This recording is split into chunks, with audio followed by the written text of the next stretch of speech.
feito um pequeno cálculo, porque o universo visível tem aproximadamente cerca de 15 bilhões de anos-luz de raio. Ou seja, o negócio tem aproximadamente 30 bilhões de anos-luz. Para que um observador pudesse perceber essa estrutura que o universo possui, ele precisaria estar no máximo a 100 mil anos-luz do centro do universo. Qual seria a probabilidade disso ter ocorrido por um mero e simples acaso? 1 em um quatrilhão. A gente olha assim e fica meio surpreso com isso. Por quê? Porque estudamos algumas coisas como, por exemplo, o princípio antrópico. O princípio antrópico é muito utilizado na área da cosmogonia e da cosmologia.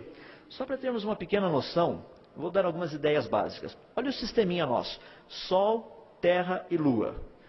O nosso Sol é uma estrela de quinta grandeza, magnitude 4,7, transforma aproximadamente 4 milhões de toneladas de matéria em energia por segundo, tem um diâmetro de aproximadamente quase 1.400.000 quilômetros, tem uma massa, ou seja, fabuloso o negócio, 2 vezes 10 elevado a 30. Lembra que 2 vezes 10 elevado a terceira são literalmente 2 toneladas. 2 vezes 10 elevado a sexta, isso aí são 2.000 toneladas. Ou seja, o número 2 com mais 6 zeros depois, tá? 2.000 toneladas. Aí eu estou falando do número 2 com mais 30 zeros depois.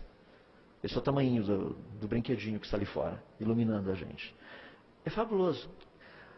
Por que é fabuloso? É porque ele tem uma temperatura de superfície muito legal, aproximadamente 5.500 graus Celsius. Você fala, mas por que é legal? Porque nós moramos nesse planetinha. E esse planetinha, ele encontra-se a 150 milhões de quilômetros do Sol. Se ele estivesse um pouquinho mais perto, a gente morreria queimado. Por quê? O Sol é muito quente. E se a gente estivesse só um pouquinho mais distante, a gente congelaria, porque tem muita água no planeta. Rapaz, foi planejado ou foi por coincidência isso?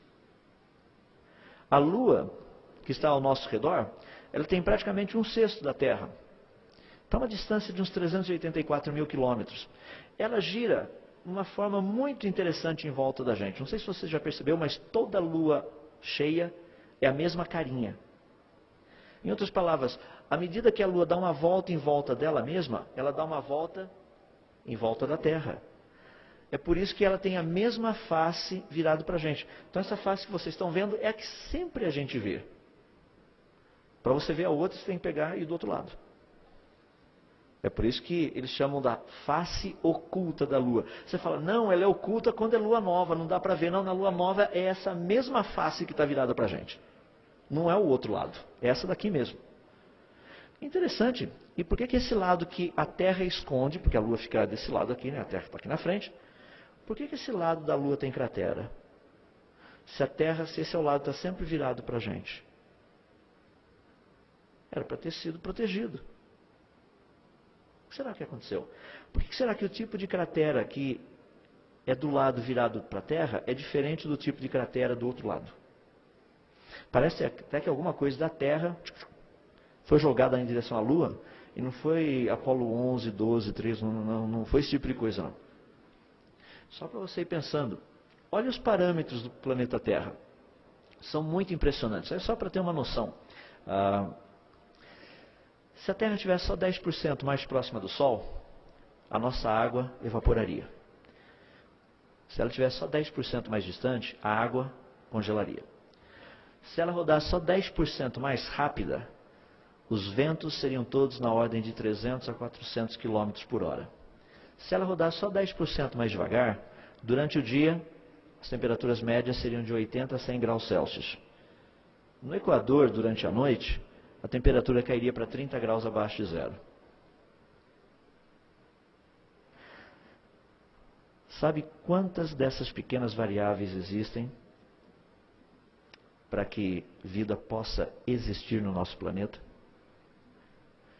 São mais de 2 milhões. Planejado ou por coincidência?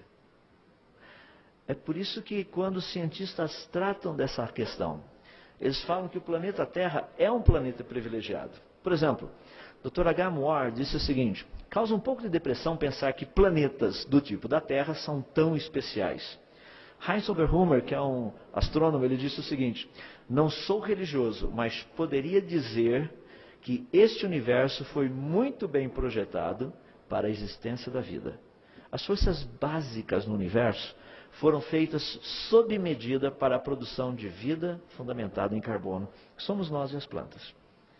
Em outras palavras, quando nós olhamos para esse planeta, o que nós vemos é um local ideal para a vida. Alguém tem dúvida disso? A variedade de formas de vida que nós temos. Quando nós pensamos em termos das plantas, reino vegetal, é um absurdo a quantidade delas. Quando nós pensamos em termos de pequenos organismos vivos, seres unicelulares, aí você está vendo uma pequena salmonela. Nós pensamos em vida que vive na água, a quantidade, os tipos, as formas. O que existe na Terra, desde os menores até aqueles que são um pouquinho maiores, alguns que não são tão simpáticos, alguns que acordam a gente às 6 da manhã. Não sei se você perto do lugar onde você está dormindo tem umas maritacas também, porque elas gostam da onde a gente está dormindo. Tem uma quantidade absurda de vida que voa por aí. Tem vida que corre nesse planeta para todo lado. E tem vida que compartilha com vida. Aí você pode ver que uma turminha gosta de viver juntinhos. Tem coisa um pouco maior. E tem vida inteligente. E tem vida que estuda tudo isso. Não é impressionante? 2 milhões de variáveis perfeitamente balanceados para que vida exista. Por acaso ou planejado. Olha que interessante uma frase que vem do livro do Stephen Hawking, Universo numa Casca de Nós, quando ele fala especificamente do princípio antrópico. Ele diz assim: vemos o universo da maneira como ele é, porque, se fosse diferente, nós não estaríamos aqui para vê-lo. Eu fico pensando, o que mais falta para falar assim: ei pessoal, que tal admitirmos que fomos criados? O que a ciência tem descoberto em todas as áreas aponta para a criação. Daí a questão entra em detalhes, como por exemplo a parte do ser humano, que é algo que tem sido muito debatido, muito falado. Não sei quantos de vocês leram, encontraram um fóssil de um antepassado do ser humano, supostamente antepassado do ser humano, de 47 milhões de anos. Alguém já viu as partes que foram encontradas? Procura na internet porque tem. E sabe o que eu fico impressionado? É que é tão evidente, mas tão evidente que foi antepassado dos seres humanos, que eles gastaram 15 anos estudando. Ora, se fosse evidente, era só olhar e falar: rapaz, achamos. Eles gastaram 15 anos para chegar à conclusão que esses pedaços de costela, alguns fragmentos de ossos e coisas, eles nem sabem se são do mesmo fóssil, parece que é.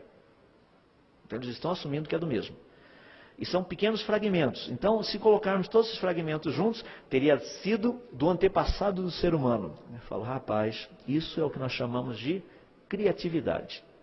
O nome técnico é viajar na maionese, mas a gente não usa o nome técnico por razões óbvias. Ou seja, tem toda uma conotação, isso é apresentado falando: aqui está a prova. Isso aí não é prova, isso aí é uma interpretação. Daqui a pouco alguém vem lá e fala: ó, isso aí não tem nada a ver. Como já aconteceu com Australopithecus afarensis, com Ramapithecus e com uma tonelada de outros por aí. Mas são ensinados. Então as pessoas vivem falando essas coisas. Deixa eu dar um exemplo muito prático que está relacionado com a nossa questão aí. Há pouco tempo atrás, questão de uns 10 anos atrás, saiu um artigo muito interessante dizendo que o chimpanzé é irmão do ser humano. Eles fizeram um estudo muito interessante. Quem fez o estudo foi o Dr. Morris Goodman, da Universidade de Wayne, lá nos Estados Unidos. Eu quero dizer para os irmãos que isso aqui é um dos exemplos mais citados em sala de aula aqui no nosso país. Ou seja, foi feito um estudo e pegaram uma certa região do DNA. Ali eles estudaram 97 genes, que são genes funcionais, o nome técnico são genes beta-globines, ou seja, genes que produzem alguma função. E eles compararam esses genes dos seres humanos com os genes dos chimpanzés e chegaram à conclusão que a similaridade é de 99,4%. Portanto, a diferença é de apenas 0,6%. E é esse tipo de informação que os nossos jovens recebem.